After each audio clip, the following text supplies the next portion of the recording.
Building a business is hard. Building one that can run without you and knowing when to let go, that's a completely different level of leadership. Today, we're talking to a former business owner who's still active in business, who's done just that.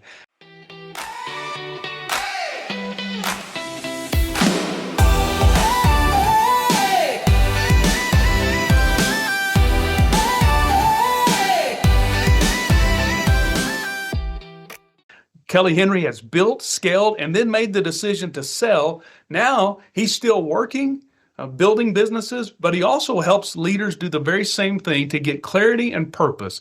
Welcome to Kingdom Entrepreneur, where it's his kingdom and your calling. Kelly, thanks so much for joining us today. Just to let the hearers, maybe 60 to 90 seconds, tell us a little bit about yourself, how you got to this point in your life, personally and then professionally, and what you're really excited about now. Yeah, Ray, thanks for having me on. I really appreciate it. I'm excited to chat with you here. So in a nutshell, I'm a retired chiropractor, practiced for roughly 20 years, built up a couple of successful clinics. I had a main clinic in New Mexico and then a satellite clinic in a nearby city, and built both those practices up, multiple associates and employees, and did quite well at that. And really by the hand of God and some direction there, I was able to sell and move on from that and move into the coaching realm, taking the knowledge that I built from mainly from mistakes I made through the years and building my practice and businesses, but taking that knowledge and taking that experience and serving and helping other business owners not make the same mistakes, helping them to generate more money so they can live a life they can enjoy and the life they the life they dreamed of, but also make more money and help serve their communities and serve their churches and take their wealth to help others and serve others through their lives and those they interact with. So, man, that's great. Thanks for sharing that. I know I was thinking earlier today, we've been friends almost exactly 24 years, which is kind of mind blowing, but it's been just a real honor for me to watch you as you've built your business and as you've grown and personally and professionally. And so share with us just briefly, when you first started your business, what was it you were chasing initially? And then how did that change as you grew personally, spiritually, in your relationships? Yeah, we've known each other so long. I think we both had a lot darker hair way back in the day, didn't we not? So. No doubt about that. Just to be perfectly transparent, when I first started my chiropractic, and really what drove me into being a chiropractor was money, and we had good friends when I was growing up that was a chiropractor, and he had the boat and the snowmobiles and, the house on the lake and those type of things. And so that was a lot of my motivation. So, fast forward, I get through chiropractic school, start my practice and whatnot, and I was certainly motivated by money. But what I came to find out and what I came to see that really my calling was to serve these people and help them and not only change their lives and their health for the better through chiropractic care and adjusting their spines to help their nervous system, and just seeing the incredible benefits and the stories that I was able to help patients be able to get their lives back, so to speak, but also help them psychologically and just be a bright light,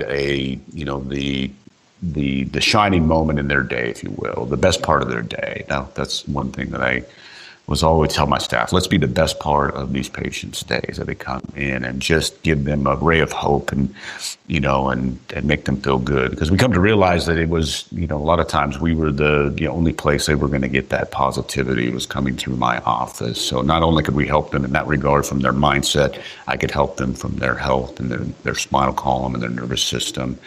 And then it came to the realization that as I got better at being a chiropractor and running a business and I could take care of more patients, well, that could just ripple out. And, what good is that to just play small and just take care of a few patients when I can expand and grow and take care of more and more patients? And like I said, let that ripple out into their lives and then from those patients into the lives that they interact with. So it's just kind of a snowball effect and of how that all transpired and getting me away from, And don't get me wrong, I'm still motivated by money, but knowing that, and really my motivation was somewhat defined by Zig Ziglar's famous quote, you can have everything in your life you want if you'll help enough others get what they want. And that was a big motivation. I needed to serve, change lives, knowing that, I would benefit from that too. But first and foremost, I needed to help serve and do what I could do for those patients. Yeah, and what a powerful illustration of it, where it is, I really want to make money. I got in this, and it's important for me to make money and for my employees to make money. But when you actually put service first, that it makes a huge difference in the quality of service that they get. And then the other, not just their chiropractic care, but really they come in and you are a bright spot in their lives. You give them some psychological relief. I remember coming in so often and being adjusted by you and just the whole team that you'd assembled really did take customer service and letting people know how glad you were that they were there really seriously. And so it really was a great blessing. At what point did you realize that you'd actually built something valuable and that it didn't just depend completely on you? Yeah, and I've had business coaches for probably as long as I've known you, maybe touched before. And so working through them and building my practice and whatnot. And then I got to the point where I had associate doctors. And that's when it really, came to fruition and that understanding of, I won't call it an empire, but I built something that, again, wasn't dependent on me. We talk in terms in our business coaching of scaling something, Yes. Scaling a business. And that's growing a business is doing more to get more. Scaling a business is really doing less to gain more. And so I was scaling because I could back out. I had people and processes in place that weren't dependent on me to help my business run as a well-oiled machine where, I could be gone for an extended period of time. And I was, we were still serving and doing the things that I had initiated. And so that's when I knew that, okay, we turned a good corner here, that this is not just your average run-of-the-mill business. This is something, a little more on a higher scale, so to speak. And it wasn't perfect, and, I don't want to say that it was, I know everything, but again, it was through discipline and again, through coaching, and I was mentored by a lot of great coaches and mentors and chiropractors and, audiobooks and books, that really helped me get to the point I eventually got to. And I appreciated that about you the whole time I've known you, that you really are a student and you're really committed to excelling. And you use the word, I feel like maybe we ought to step into the world and say, scaling's not exactly what you think. Everybody, it seems like, is talking about scaling, and there are a lot of coaches who talk about scaling, but I was with the high-level group. There was 10 of us at the table. I was facilitating it, and the conversation earlier this week, it was Sunday, was, whatever you're doing that's been successful, you just need to work harder at that and get smarter at that, and it's like more effort. And everybody jumped on. I'm like, no, that's not the way. I mean, you only got so many hours, and it's not about business consuming your life. It really is, as you said, it's about you doing fewer things, the things that are really important, that really do make a difference, and then developing people to do that. And it was really a challenge. I don't know that we ever got there because the mindset was so ingrained of just saying, nah, just work harder. I mean, whatever's got you the most success, keep doing that. And I could hear some of my mentors and things I've said in the past, like what got you here won't get you there. And, I'm sure you're familiar with Dan Sullivan, that Hardy's book, 10X is easier than 2X. And it doesn't make any sense until you do it. And it is a huge challenge. A lot of owners say that they want to sell someday, but very few build with that end in mind. When did selling become a real consideration for you? Kind of connected to the last question, going, wait, I've got more than just a business that depends on me. I've got one that's scaled, and you could really step into this and have something valuable that didn't consume your life, but really gave you an opportunity to serve well. When did that become a consideration for you? Yeah, that's a good question. I had the opportunity to buy out 2 chiropractic offices, and both of those offices were run by older chiropractors, if you will. They were in their 60s when I was buying them out. And unfortunately, they had kind of gone over the hill, so to speak, with their practices, where they really didn't have much left to sell me, which was good for me because I was buying on pennies on the dollar, but bad for them. And I made a mental note, when I made those purchases, I was not going to end up like that. If I was going to sell out, I was going to try to sell out when I was at my peak. And fortunately, that's what, more than fortunately, I was blessed to be able to do that. And it was, basically the last couple of years in practice, I was running through the ideas and ultimately it just came down to one day I was working out and basically God just impressed upon me it was time to move on, time to sell. And we started the process and put things on the market and within about 6 months we had sold the practices and I was moving on to a different career. Wow. So were there also, and I appreciate that you talked about God. I know that your relationship with him is really important to you and the way you built your business, the way you operated your business. But were there also some key indicators, whether financial, operational, or personal, that maybe started that thought of it may be time to sell? Because I know that there are a lot of people who'll be watching or listening to the podcast that either they're starting, and I love that you said, hey, I figured out early, I don't want to go that way. And so even from the beginning of your business, you wanted to do it differently, but then there still has to be that timing. Like when do I do that? How do I build it? And what do I need to look out for? So for you, in your experience, were there some of those things that really helped you know, hey, this is the time? Well, a couple of things. One is physically, I was starting to feel the effects. I ran a very high volume practice for many years, and I did more of the physical style adjusting. There's you can adjust the spine using instruments and whatnot. I didn't do that. I was doing more physical, and so I was feeling that in my shoulders and back, and so some physical effects. I was in my mid to late 40s, but even at that point, after doing it for 20 some years, it was starting to take effect. So that was always in the back of my mind as well. But then again, like I mentioned earlier, having that thought of I'm at my peak. It's time to start looking, and this is what I talk to my clients about, and I'm sure you do too, Ray, that, even if you don't sell, you want to build a business to sell. Right. You want it running that well. Exactly. And so I was at that point. I'm like, well, it's running so well. This is when it's going to garner the most profitability from a sale. And so, like I said, I had toyed with the idea for a couple of years, and then finally it was just kind of laid out for me. It's time to pull the trigger. Let's go, and that's what I did. What was the hardest part for you in letting go of the business? Well, it was my baby. I bought a practice, and so there was some automatic patients that were in there. But, I had those deep relationships that you develop with these patients. I had some of them for the course of my career there in New Mexico.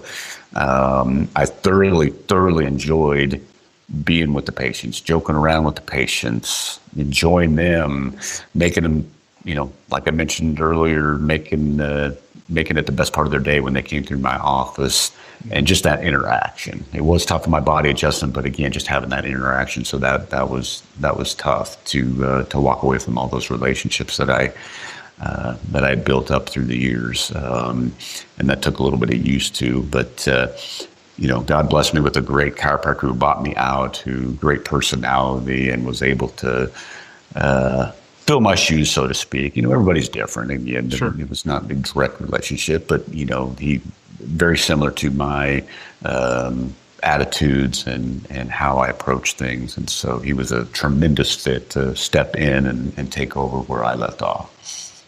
That's vital as well, because it is your baby. You've built it. You still care about it.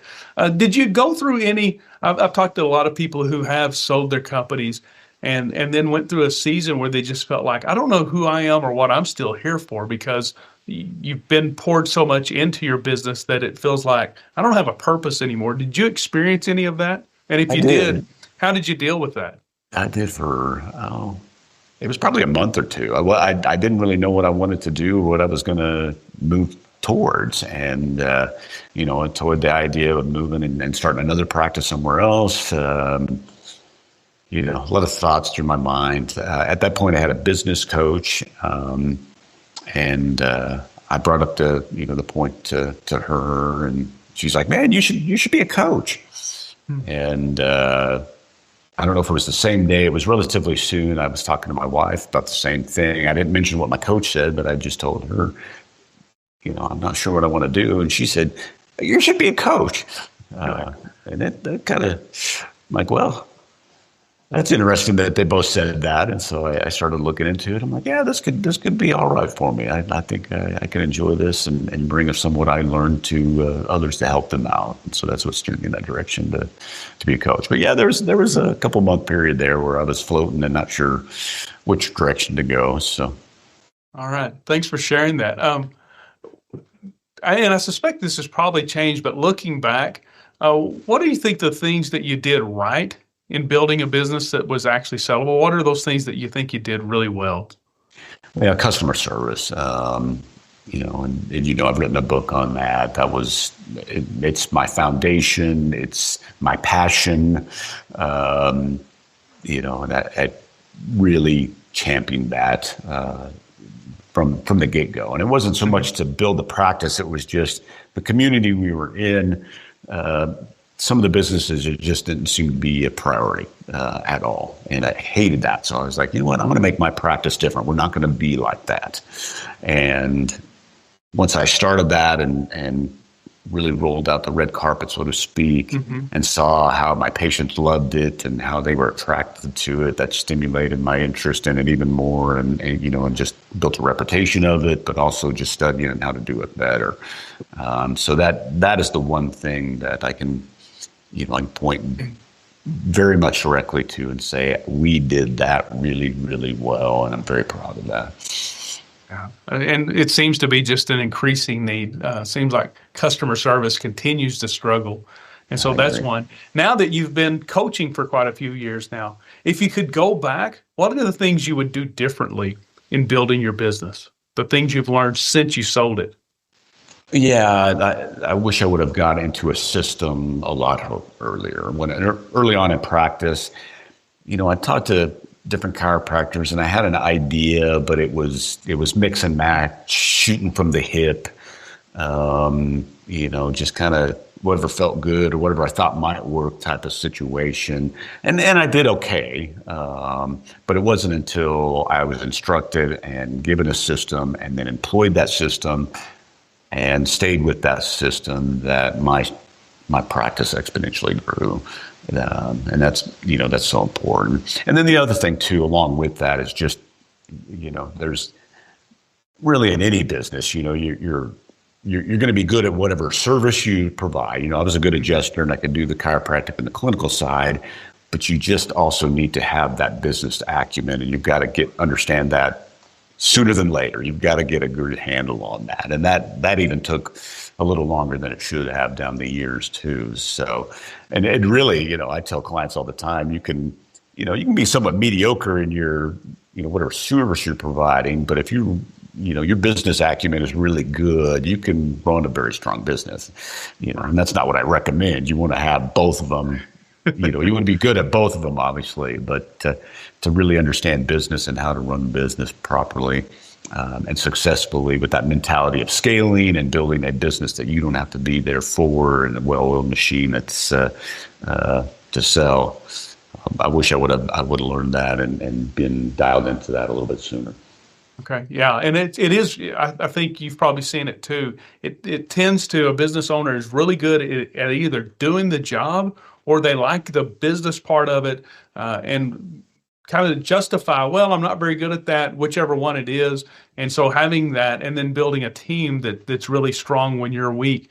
You said something before we were visiting about your own leadership and that running through you, everything running through you. And it just reminded me that the bottleneck's always at the top. So what were some of the things you did that took the lid off of your business so that it really could scale and grow? Quit being the bottleneck, like you said, Yeah.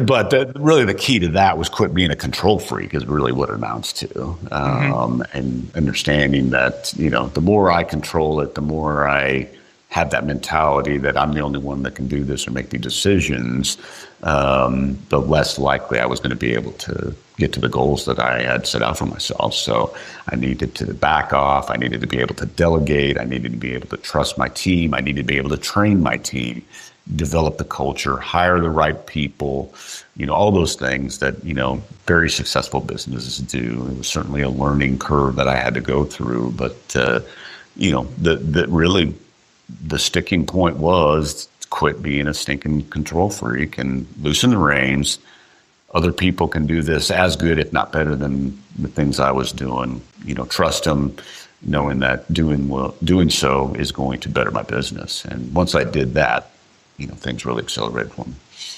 Yeah, and that is great. And it is, you said all those things, and I think it is part of having done it so long. You settle like, well, that's just easy. I mean, you hire the right people, but it's so hard when you're doing it. You're running your business, you're doing the work, and then also to interview people and to even know what's my first impression and what do I really need to ask and what kind of people do I really need to look for. And then in running the business and all the systems, there's a lot to that. And it is good that you can get so many repetitions in that it becomes more natural. But when you think back, primarily with your coaching now, what are some of the most common patterns you see in owners who feel stuck? And then how do you help them break through that? Yeah, there's a couple of things. There's always some kind of mental issue. Well, let me phrase it. Attitude issue, not mental issue. These are smart, intelligent people that built these businesses. Don't get me Right. wrong, but there may be a issue of they're not worthy to grow any farther than they have. Maybe have some of those feelings, inadequacies. They're feel inadequate as leaders. They feel inadequate as to champion the cause and to sell. There's a lot of different factors, and a lot of it. And I have not worked with a client, regardless if they run a business that's making $100,000 a year or $1 million plus a year, that we have to work through those just to keep opening things up so they can progress and again achieve the goals and dreams that they want to achieve. So that's certainly a pattern that I've run across. The other pattern that's pretty common too, regardless of the level of business, there's some leadership qualities that need to be established or refined, one of the two. You can get away with some weak leadership for quite a while, but at some point it comes back to bite you, and that really needs to. And I know you're big on that, and you train you train and do a phenomenal job at that. So, but that is certainly something that I come across very often that we have to shore up to help these business owners create these bigger and better and more scalable businesses. Now it's and when you're talking, John Maxwell is one of my mentors, and he says everything rises and falls on leadership, and you can see it so clearly. I totally agree, and I think you've mentioned that to me that a few times, so I think that's stuck in the back of my head. But I've certainly Yeah. seen that a lot. So just focus right now. Somebody's listening, right, and they've begun their business. What are the things you would tell them? Hey, you need to do these things for sure, starting today, so that you can build a business that you can have more time freedom, or you could even step away or sell it in the future. What do you think maybe just 4 or 5 of the pointers? I know all of them require more time and depth, but what would you say are the most important things for someone starting out to get right? Yeah, well, like I mentioned earlier, have a focus on great customer service. Just make that a foundation. A lot of businesses, they start off with great customer service just because of the newness and they want to promote and build a business, but you need to have that moving forward. And again, just like I said, make it a foundation. So have that mentality and again, set that as a foundation. Second thing is hire a coach early on in your career, in your business. It's so invaluable. Like I said, I've made so many mistakes. Again, when you hire a coach, it saves you time, money, and frustration. And it's not an expense, it's an investment in your business to have somebody mentor you and lead you in the right direction. I hate to interrupt, but talk about that for a little bit, because I know you run into it, and I run into it. People saying, I just can't afford to pay for a coach right now. And what's the difference in thinking about it as an expense rather than an investment? Yeah, I mean that's the whole thing right there. It's not you're not buying a piece of equipment that may or may not create ROI for you. It's not buying or adding another employee that is adding a layer of complexity that may or not turn the table as far as creating some ROI or pay for themselves. When you hire a coach, particularly one that's experienced and knows what they're doing. Yeah, it does have makes a huge difference. So focus on service, hire a coach. Hire What a else would you coach. say? You need to start from the beginning of your business and have the mentality of building a business to sell. Yeah. Have the end in mind already. What does that look like? What do you want? I work with my clients. I have them work through a visionary statement. Typically 3 years, and you can go 5 and 10, but typically 3 years. But again, whatever's appropriate for you. But create that ultimate vision. I know you do a lot of this, Ray, as well. But that vision of what you want your business to look like at a certain time period down the road, and write that out in vivid detail. What that looks like, what your life looks like. Have that end in mind so you can work towards that. That's invaluable to have that there. So, and that doesn't seem very businessy, but it is. It is really businessy. Because it's so important. It's going to work in your subconscious mind to help you move in that direction and hit those markers. So that's huge. So create that vision. Again, have that mentality that you are creating a business to sell. Mm-hmm. And then again, you need to shore up the leadership in yourself, get leadership training, get an awareness of that. You need to understand what it is to hire and have the right people on your team. We talk about A players. We want A players on the team. A players pay for themselves. Actually, they do more than pay themselves. They produce 10 times as much as what you're paying them. B, you're probably scratching even. C and D, you might as well fire them today. So you got to really understand that and get a good handle on those. But again, that's going to fall back on your leadership. So you got to be a strong leader if you're going to have 8 players, and then have an understanding and be able to create a good culture. And there's several pillars that I work through my clients. One of them being, and I love to talk about this because nobody really dials into this a whole lot, but you need to develop a business from an employee standpoint that is a meritocracy. Okay. What's that mean?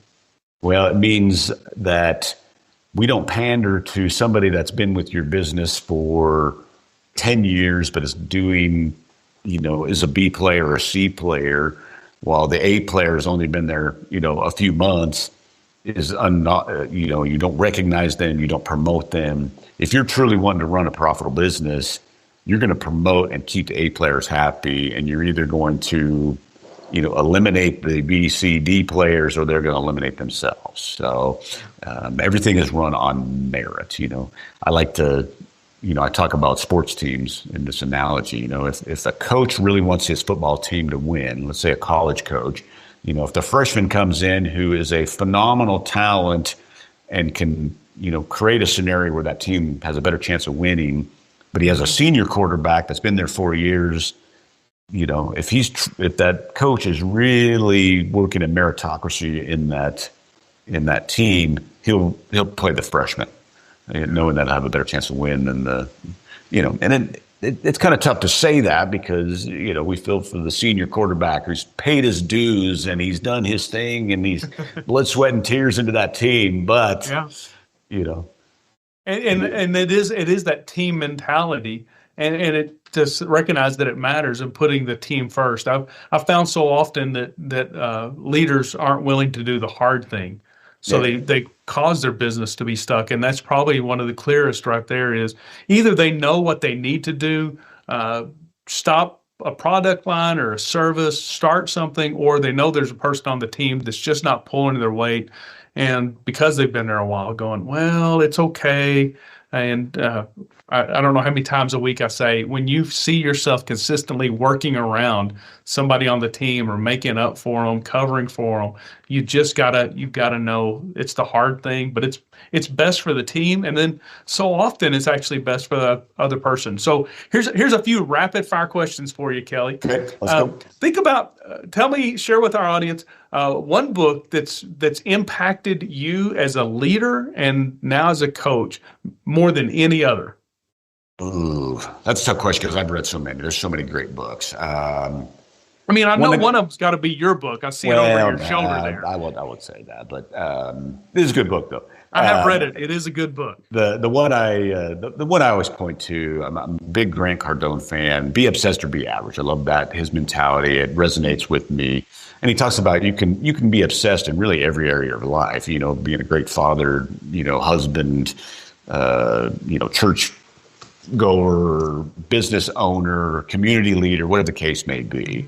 You don't have to limit yourself, but you need to have that mentality. Let's be obsessed. Let's go all in all these areas and be a success in all those areas. So that's one that I love. And then you mentioned it too. I'm going to say two, but that 10X is easier than 2X, and the science of scaling by Dr. Benjamin Hardy. Those two. I'm a big proponent of the 80-20 rule. Simplicity, all that, you know, that again, those books resonate with me. That's what I preach and teach on a constant daily basis with my clients. So those, I gave you three. Okay. Hey, that's even better. There you I go. always go above and beyond, Ray. Come on. Oh, yeah. I mean, be obsessed. Be great. Okay. Favorite quote, one that's meant a lot to you or one that you catch yourself repeating often? Yeah, well, the one I said with Zig Ziglar there, you know, you can have everything in your life you want if you will help enough others get what they want. Oh. That's my go-to. That's the one that I strive to live on a daily basis. So. All right. Yeah, that's a great one. All right. If you could have any talent that you don't presently have, do anything, what would it be? I wish I could be as charismatic a public speaker as Ray Young is. Now come up with a real answer. No, that is real. I haven't. You know, I'm a whole lot better than I used to be. You know, I couldn't lead silent prayer in a phone booth when I was younger. You know, I was so scared and intimidated. You know, and I'm well beyond that. But you know, I'd like to have more charisma and just have the talent you do when you're on stage. So you're too kind, but thank you. All right. Tell people how they can find you and a little bit about your coaching business, because I know there are people here who are wanting to build their business, wanting to scale their business, looking to exit their business. So how can they find you and how can they be served by you? Absolutely. I'm all over social media. So Dr. Kelly Henry is most of my, you know, if you search that, you'll be able to find my social media posts, Instagram, LinkedIn, Facebook are my main ones, YouTube as well. My business website is businessgrowthdoc.com.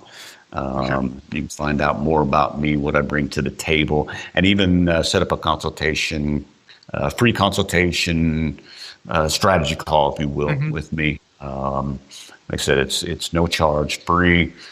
We just dial in, see what you're going through in your business, you know, see if I would be a right fit to help you navigate that and move forward. If not, I always give some great insights so you can take forward and still move your business, even if we decide it would be a good fit for us to work together. Awesome. Well, Kelly, you've really done exactly what you said.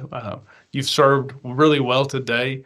Thank you for your time and for adding so much value to the listeners of the podcast and those who are watching it on YouTube.